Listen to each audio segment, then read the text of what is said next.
Welcome, everybody. Thanks for joining us at the NWN Carousel Always On podcast series. And today we're joined by Roush from Arctic Wolf. He is the SVP of Global Pre-Sales. And Lane, you want to just give us a bit of a background and who you are and what your role is?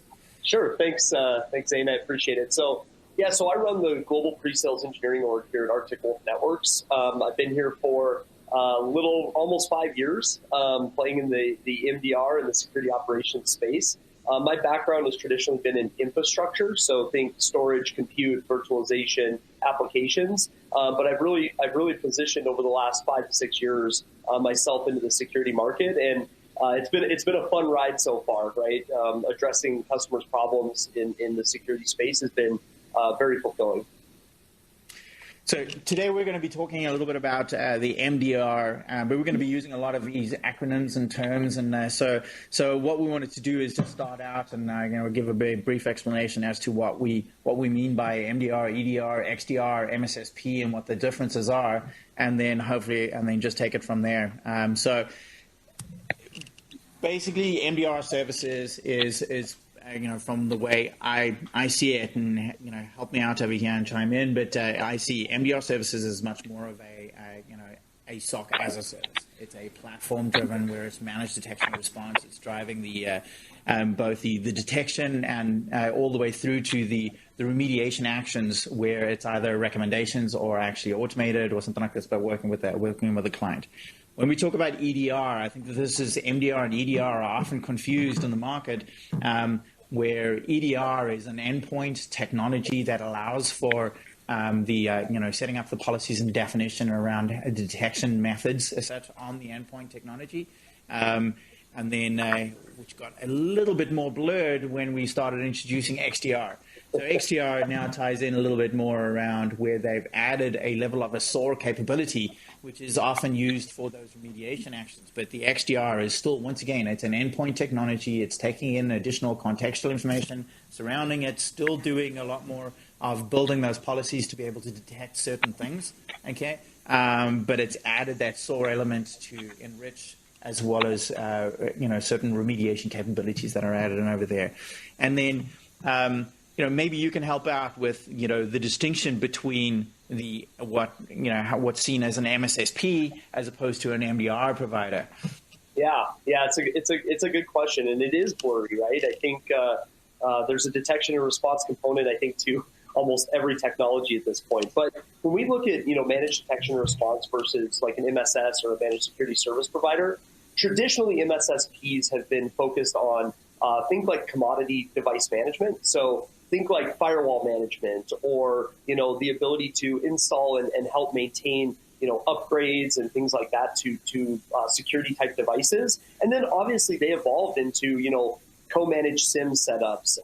The idea was, look, I'm going to have a set of people and humans help you manage and maintain your technology stack from a security perspective, where MDR is very purpose-built to identify, threats within the environment, both advanced threats as well as commodity threats. And it really is about how you drive faster outcomes, do it 24/7. It's all about being focused and purpose-built versus kind of an all-in-one custom statement of work type shop, right? And that's the difference, is you have a very focused outcome of detecting threats within the environment, responding to them, where MSSPs have traditionally been around managing and maintaining tool sets. And then a lot of MSSPs have added, MDR components into their platforms or into their offerings. But that's how we see the distinction, is almost like device management and firewall management versus, security-driven outcomes, especially around threat detection.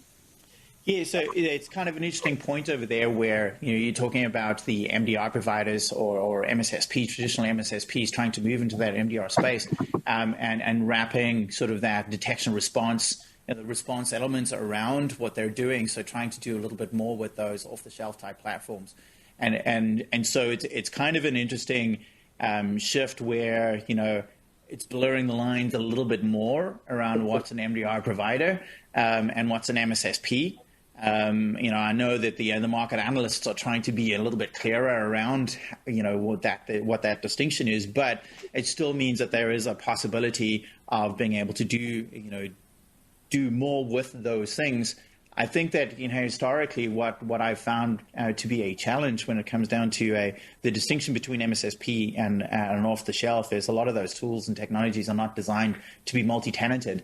Yeah. And so it's difficult for your analysts to have a single pane of glass that can look and review everything from all of their clients. They have to pivot between dashboards and portals. And I think that is, it's kind of an interesting distinction because of the need to be able to have that easily, be able to detect that investigation process needs to be as quick as possible. And as the analysts are moving through it and going through bouncing between the different tools, that all adds up a significant amount of time to their, daily tasks and activities. So if it's the difference between being able to get through 25, 30 investigations and getting through maybe 10 in a day for an analyst, and that productivity and that level of visibility that they're going to get out of a single plan. Also, you start to struggle with the that cross visibility in terms of trends that you're seeing across your clients, that visibility into the verticals, things like that. So so it's also it's the distinction between an on-premise or even a cloud as a service type a platform or a off-the-shelf SIM platform compared to an MDR provider and a full solution set.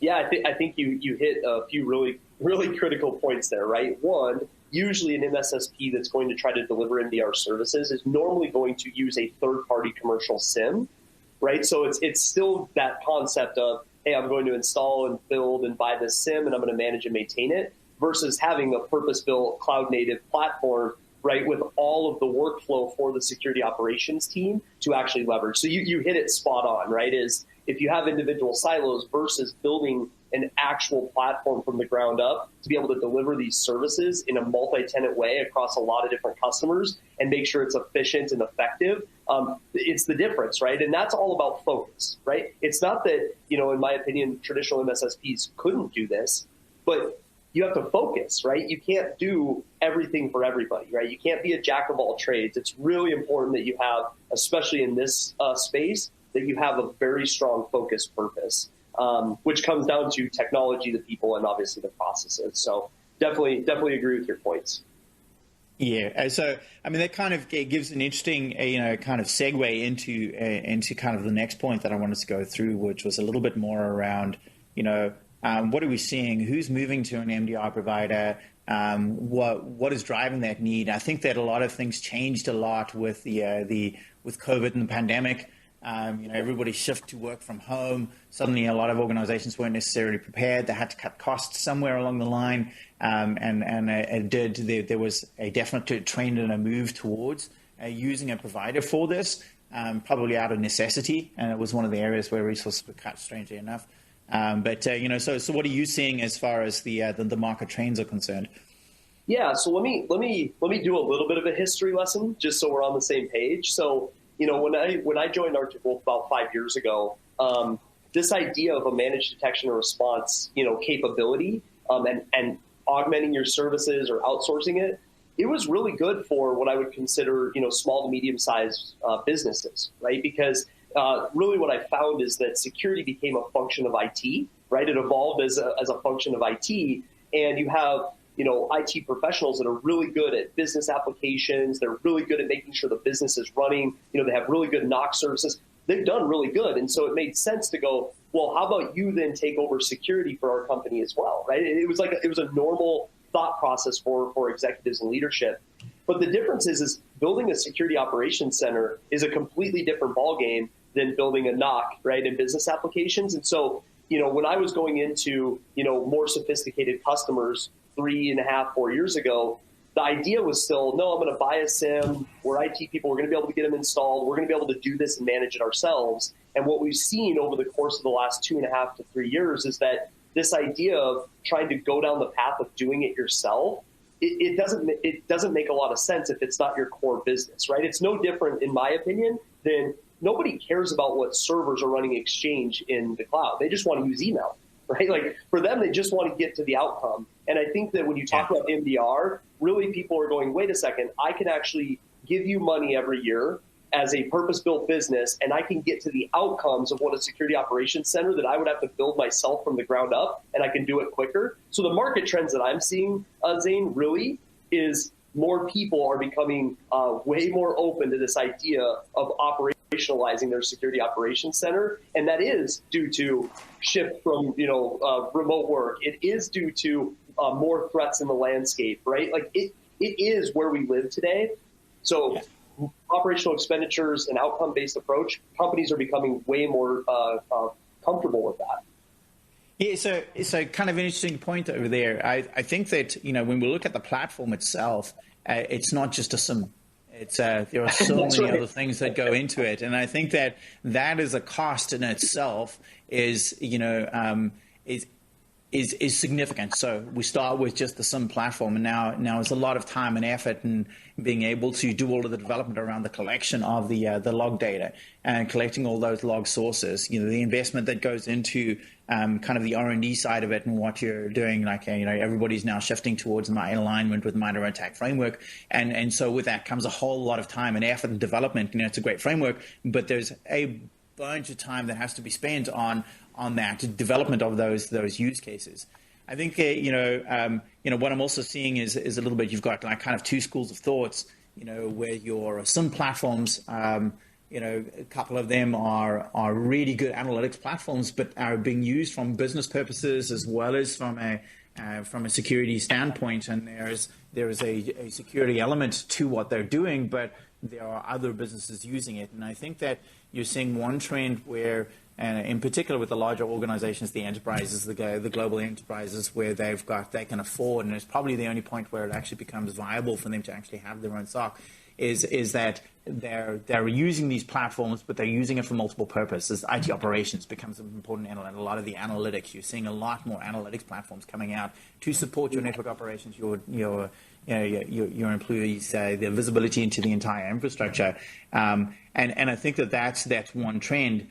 But you've also then got the other side of it whereas organizations want to focus on their core business, and they don't want to maintain another platform. They don't want to maintain the 25 things that have to plug into that for the analysts to be able to do a proper and effective job. Otherwise, you're half blind to what's going on in the environment. And so that piece of it to me is, there is you've got two schools of, like I said, two schools of thought.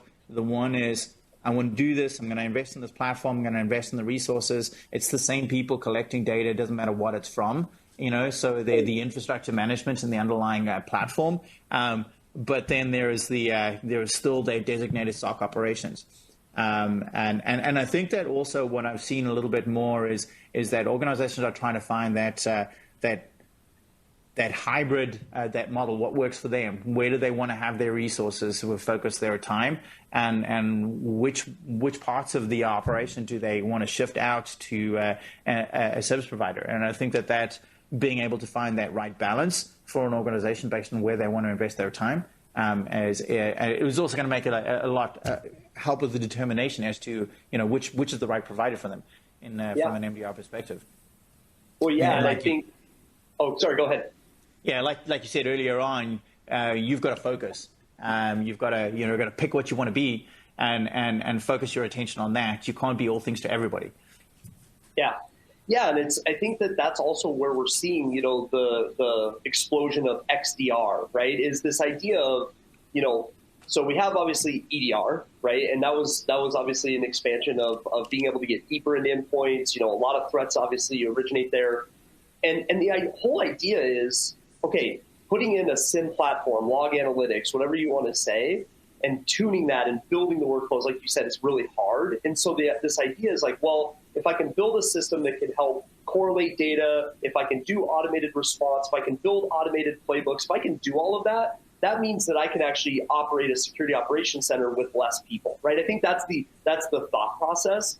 Here's the thing for me, is that whether you're looking at a system for IT operations or security operations and you're trying to merge the two, it all comes down to still one very simple thing, which is EDR is a technology and a tool. XDR is a technology and a tool, right? NDR is a technology and a tool. They're tools. A SIM is a tool. it doesn't matter if you have them in place, if you haven't built all of the workflows for your teams and the it doesn't matter, right? And I think that, sure, if you can implement them and you can get higher fidelity and you don't have to do as much manual correlation, sure, you could potentially run, right, lighter, but somebody still has to do the last mile triage of this stuff, right? You still have to have humans looking and working that. And I think that in the market in general, that's a really important thing. You can't just say, hey, I'm going to go buy an XDR platform with a SOAR component, install it into my environment, and now I have an automated SOC. Like that's not a real thing. That doesn't exist. Yeah. So the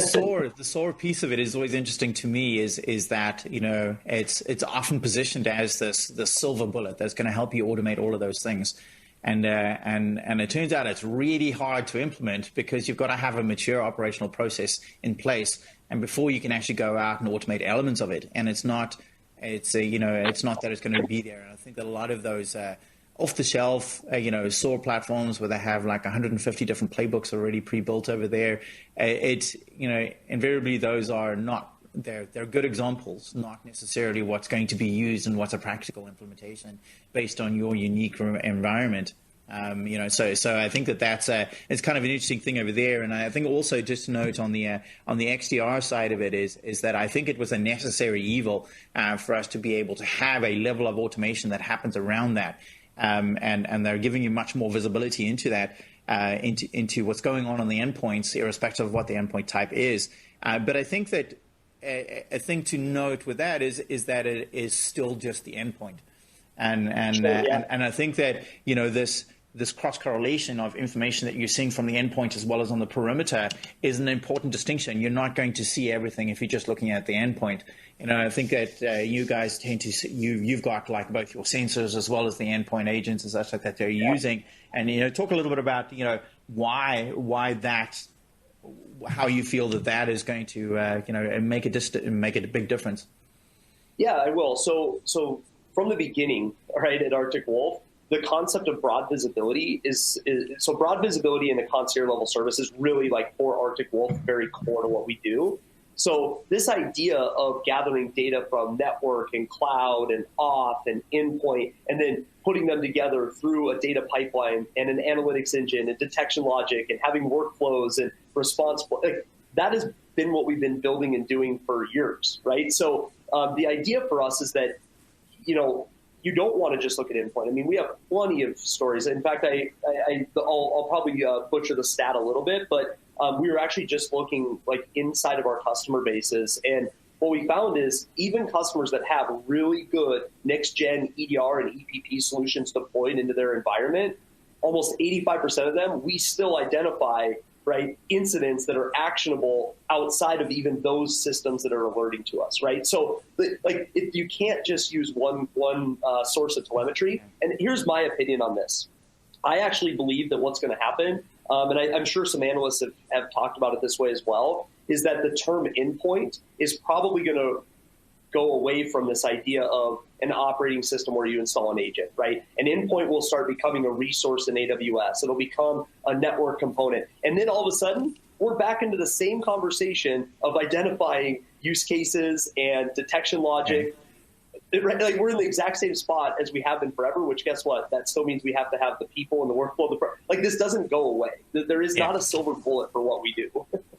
It's still all the same technologies you're doing there. So when we start hearing people talking about like zero trust network architectures and secure branch and secure workspaces and that sort of thing, where it's a combination of technologies that are providing visibility into the activities of that particular environment, but more of a packaged solution, but it's still multiple combinations of technologies. So I know that from historically for me in looking at the what we're seeing on the perimeter on the edge as where like your traditional next generation firewalls and the kind of visibility that they are providing, I always found that there was somewhat of a gap in that what it is, because it's only as good as the policies that you're doing. Whereas I think your approach of using a sensor is providing you with a slightly different view viewpoints on the activity across the network. And, so maybe you can help with a little bit more around what's the distinction between, a sensor that's sitting on the network as opposed to something that's sitting on the edge. Yeah, it's a good question. So, if you have a perimeter device, right, and you have all the UTM components, you have IPS enabled, right, you have all of those things, and you should have good perimeter prevention tools. The idea of putting an additional network appliance inside of your environment, it helps you identify false positives. It helps you validate what those technologies may have missed, right? It gets, especially our team, it gets you a better understanding and context when something fires, right? So it's the defense in depth conversation, right? You want to have additional network inspection, additional network telemetry and analytics. But that's where, for me, especially as you've started to see all the people go remote, you're going to need the network components. And you were talking about zero trust. Obviously, zero trust is a mindset, not a technology you buy, right? Exactly. And if you're on the network, traditionally you've been trusted. Well, so data centers, servers, that stuff still exists and it's still important. But when you start looking at the edge, that is where you start needing to have deeper telemetry out of the endpoint. But not just the endpoint. You also want to look at all the SaaS applications and what that control plane looks like, right? It's really stitching together that entire story. Network is obviously a critical component. The endpoint is a critical component.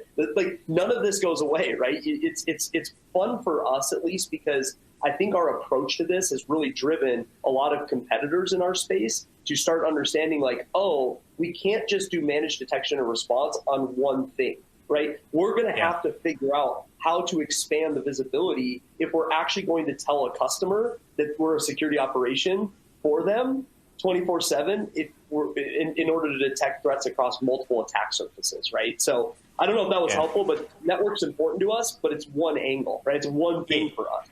It's one perspective on the same thing. So what we started seeing a lot of now in the market is a little bit more around AI, and I use AI loosely, and machine learning platforms that are out there that talk about the automation of the detection process. And so I've got a personal view that the AI and machine learning is not quite where it should be, that is going to replace the analyst. And I think that I've seen a little bit of that out there where they're positioning that the level 1, level 2 analysts are going out there, where I feel that it's best suited as a kind of the unsupervised machine learning model, where it's learning what's normal in your environment and being able to pinpoint and isolate that needle in the needle stack. From a threat hunting perspective, so how do we eliminate the noise and optimize how the threat analysts will be able to go out and do threat hunting? So, how is it? What have you seen, and what is your view on those on the machine learning platforms and where it's going? Yeah, it's a good question, and I think the way that we view it is machine learning is a tool, right? It's just another tool that you can leverage in certain spots to help automate, to help maybe boil up additional anomalies, and then you can investigate them. So machine learning for us is important because it does help automate certain tasks. It does help you identify additional indicators in the environments. But what doesn't work is you can't just put in machine learning modules, whether they're supervised or unsupervised, and then go take all of those alerts that they're generating or all the anomalies and throw them into a SOC, right? Like, you can't do that, right? So you have to be very smart about where and when you place them, because look, traditional IOC and IOA rule sets work really well still inside of environments, right? Especially if you have them in a very well crafted way where you have people looking at them, reviewing them, understanding what they are, tuning them. But then you want to take certain machine learning capabilities to boil up other things, and maybe they become the hypothesis for your next threat hunt, right? So I think it's valuable, but in my opinion, there's no way you're going to just replace the human with a virtual analyst. Like, I just don't see how you're actually ever going to do that. I just don't see it, because there's context that has to be understood about the customer, the environment. Even me as an analyst, my experience of maybe managing a firewall might actually help me identify if something is real or not. And you can't train a system to know everything a human knows today, in my opinion. Is it exactly? I mean, even the unsupervised machine learning models still require input as you're going along. So it's like, hey, this is a norm. Maybe this is an exception, to that rule, and it's got to learn based on continuous feedback. And I think that that's an important element to know. So this is kind of an interesting segue once again into what does it take to build a SOC? What are the different elements that are necessary from a people and a resource perspective? Because historically it's always been hey, I'm going to buy a SIM and I'm going to have two guys and that's my SOC, and they'll alert between they'll respond to alerts between 8 and 5. And dealing 85% with false positives and not really necessarily providing some input to it. They're not necessarily tuning. They have like maybe 50 or 60 rules that they're monitoring. So something that you came back to where you're like your traditional use cases around like the IOC, those indicators of compromise, and that's something that like a MITRE ATT&CK framework has done really, really well for us, is giving people a structure around how to detect those traditional things. And they're still very, very good. It's still a very necessary evil, but it's the thing with also to note around those techniques and sub-techniques that are in there is it's not necessarily an indication that something is wrong. It's just this activity occurred. And it's That's right. and so not all techniques and sub-techniques are an indication of a breach or a compromise within the environment. So I think that having that analyst and then the people involved in being able to understand all of those elements and make an interpretation around like you said, the additional enrichment and context around what we know about that particular client's environment or that particular environment is important. But I think that it's also important to note that a SOC is not made up of a couple of analysts, and looking at that, in some research that I did recently was minimum viable for a fully operational 24/7 SOC is 27 people, and I think that it's not really understood. It's not just two guys that are going to be there and to support that. So what are the important pieces that you feel are in order for you to have a proper SOC, what is necessary? Yeah, no, I think didn't you do your thesis on this topic specifically? Yeah. This was my space. So I spent a good 3 years researching this. Got it. Well, so I'm probably preaching to the choir a little bit on some of this, but you hit it early on when you were talking about a SIM is not a SOC and a SOC is not a SIM, right? Like there are so many technology components that have to be built out in order to support the analysts. But when you actually then flip the script and go, okay, what does it take to build out the human capital that's required to be able to actually deliver this, especially when you're talking about multi-tenant, different segments, different verticals, right across all the different customers? Well, there's a few things. So one, you can't just rely on being able to hire away from people, right? Like you have to build a farm team, right? Just like a professional baseball team will do, you have to be able to have processes and procedures in place to build a farm team. That doesn't mean that you don't bring in really experienced, highly qualified people, but when you're growing and you're building this, you need to make sure that you're growing the people that you're bringing in so they can move through the process and through the different tiers and the different workflows and the different capabilities. So at least at Arctic Wolf, we have a very, very strong program that focuses on certification, professional development, and recognition, right? Because one of it is you need to make sure that when you bring somebody in, they get certified in how you do your work, right? What data sources matter, how you look at the, like, even if they're senior security operation analysts, the way we do our job in a SOC is definitely different than the way that they did it previously, right? So you have to get them certified. And then I think it's important that you give those types of people time to do professional development, right? If they want to go and do, ethical hacking, or they want to do, investigation on how, a firewall or UTM device, like you need to be able to provide that capability and that support mechanism. And then the last one for us is recognition, right? So it's important that as people are overachieving, as they are stepping up and doing really good things, you recognize them. And one of the things we talk about a lot is turnover. And I think the industry average for SOC turnover is like 10 to 20%, right? So, and the challenge is that at least what we've seen from our team members is that if you're in an individual company, right? So like, let's say I choose to go down the do-it-myself path and I do invest in the number or the money to be able to do it. What happens is those analysts are only looking at 10, 20 things in terms of technology stacks, one vertical day in and day out. Well, let's be honest, security people like to find bad security things. Like, they like to find things. They like to actually, save the day. Well, if you look at Arctic Wolf, they get to look across verticals. They get to look across different customer sizes. They get to look at almost every security POS tool out there. So from a retention perspective, going into an MDR provider with a well-established SOC, a well-established human process is actually very attractive to security operation personnel. Yeah, so I do like the idea of the having that resource farm and building those skills. I'm a big fan of. I want to teach them my bad habits. I don't want to unteach them somebody else's bad habits. So over time, if they know and understand your methodology and your approach and your development of those those skills and capabilities and looking at those technologies, this is what we see on these. How to leverage the different technologies and have them accessible to you. Is over time they just get better and better and better at that, and having that escalation path.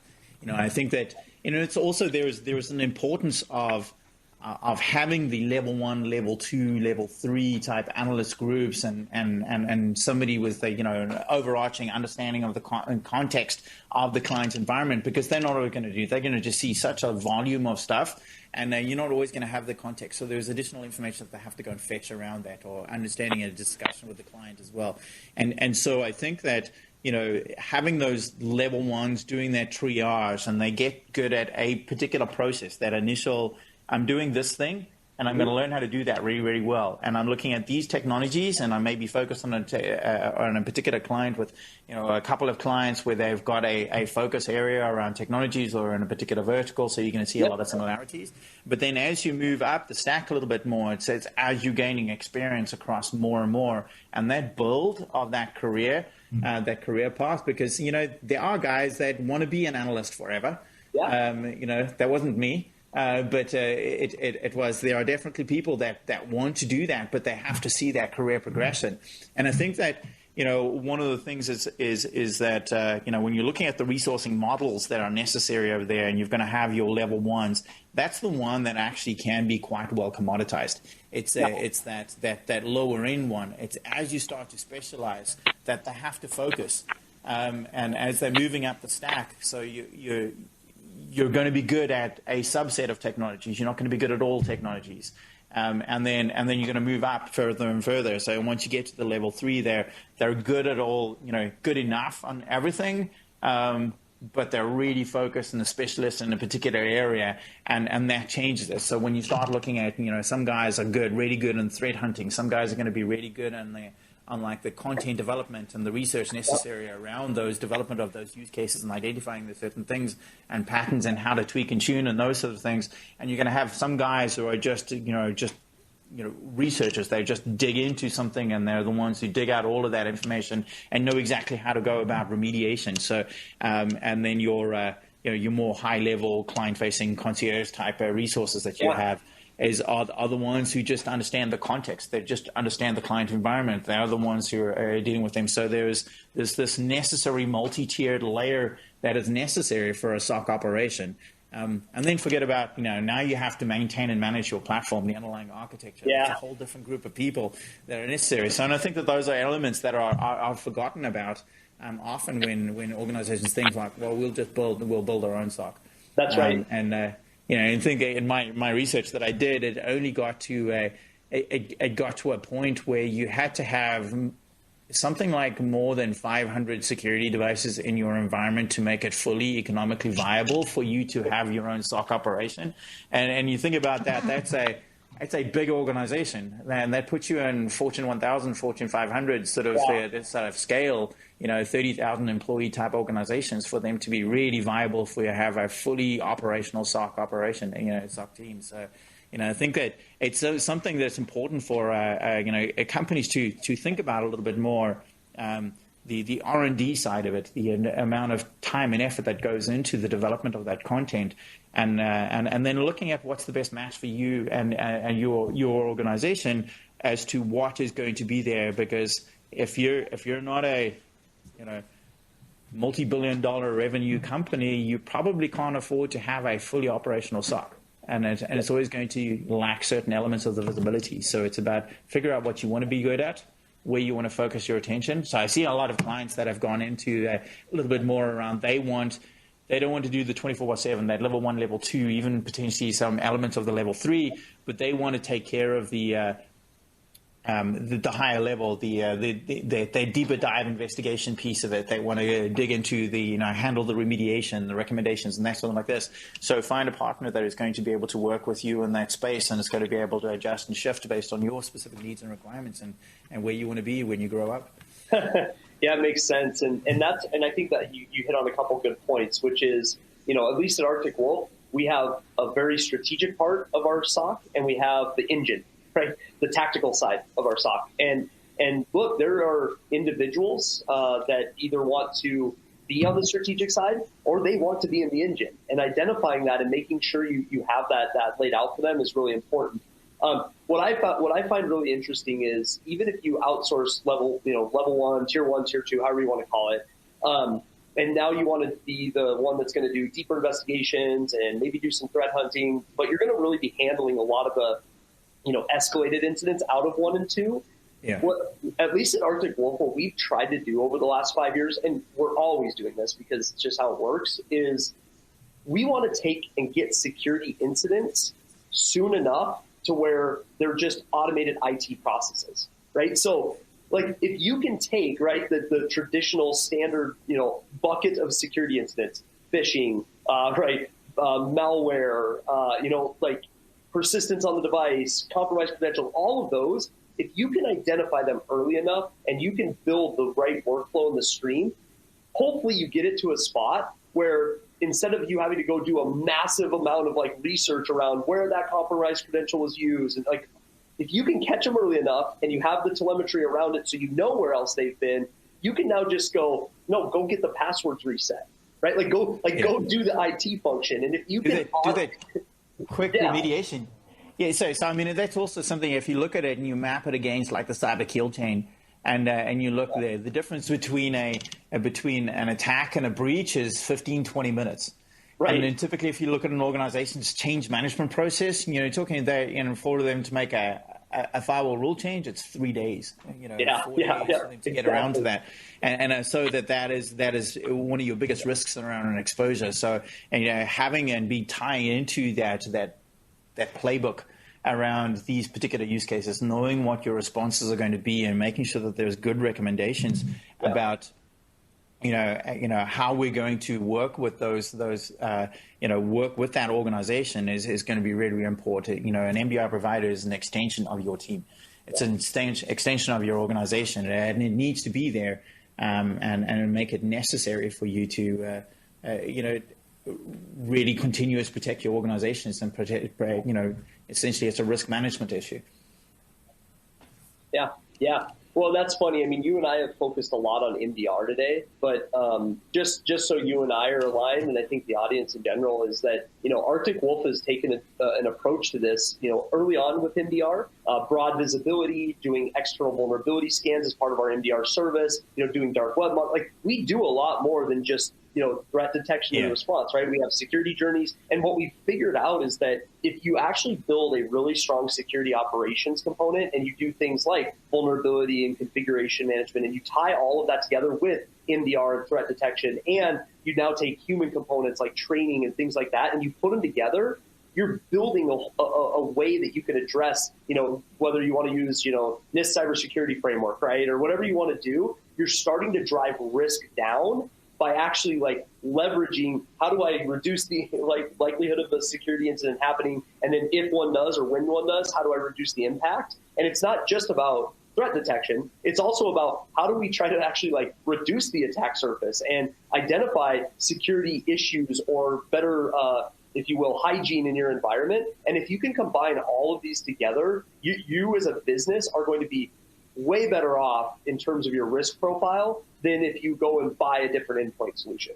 right? And I think that is the key that I think leaders and IT and security people really have embraced, is this idea of how do I just reduce my risk And how do I do it at a cost-effective, operational way without me having to go do all of the work myself? So anyway, I just want to make sure that, you know, we focus a lot on MDR, but I do think the other side of that spectrum is just as critical of not getting breached, right? Yeah, exactly. It's that protection, that remediation, and I think that also, and that could branch off into a whole separate discussion, which is you know, specifically around you know organizations are now moving towards platforms as opposed to not just point solutions, and it's about the rationalization and the optimization of their security architecture in support of not only the protection elements but also the visibility that it provides you with. You know, a better integrated solution set is going to provide you better visibility, is going to provide you better control, and eliminate a lot of the gaps that you typically see in a very best of breed point type scenario. So I think that brings us pretty close to the end of our discussion over here. Are there any last minute passing thoughts that that you would like our audience to think about a little bit?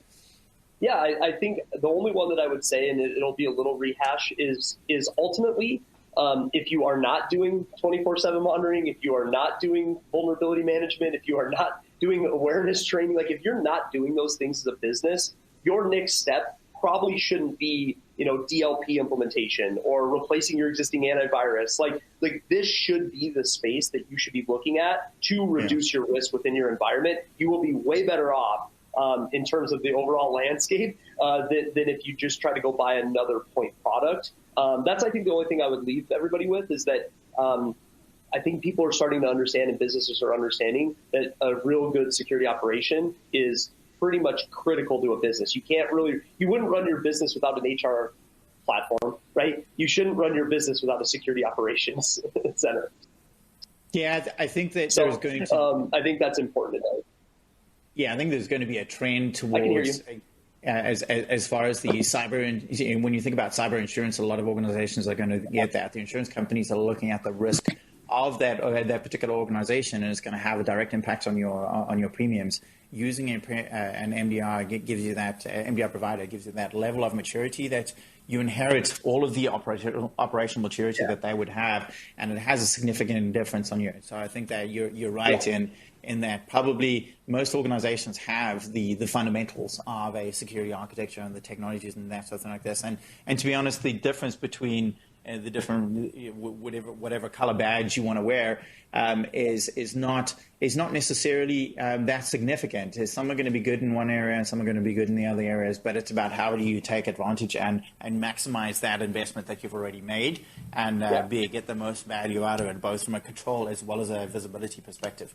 And so I think that's it's a good passing thought. It's the last, kind of to end on, a good note to end on. Thank you very much, Lane, for the discussion today. I really enjoyed it. We'll have to do this again sometime. And I think that thank you everybody for your time and watching this podcast. If you want more information around Arctic Wolf, you can go to arcticwolf.com. Or if you go to, you can find more information from our website, which is carouselindustries.com.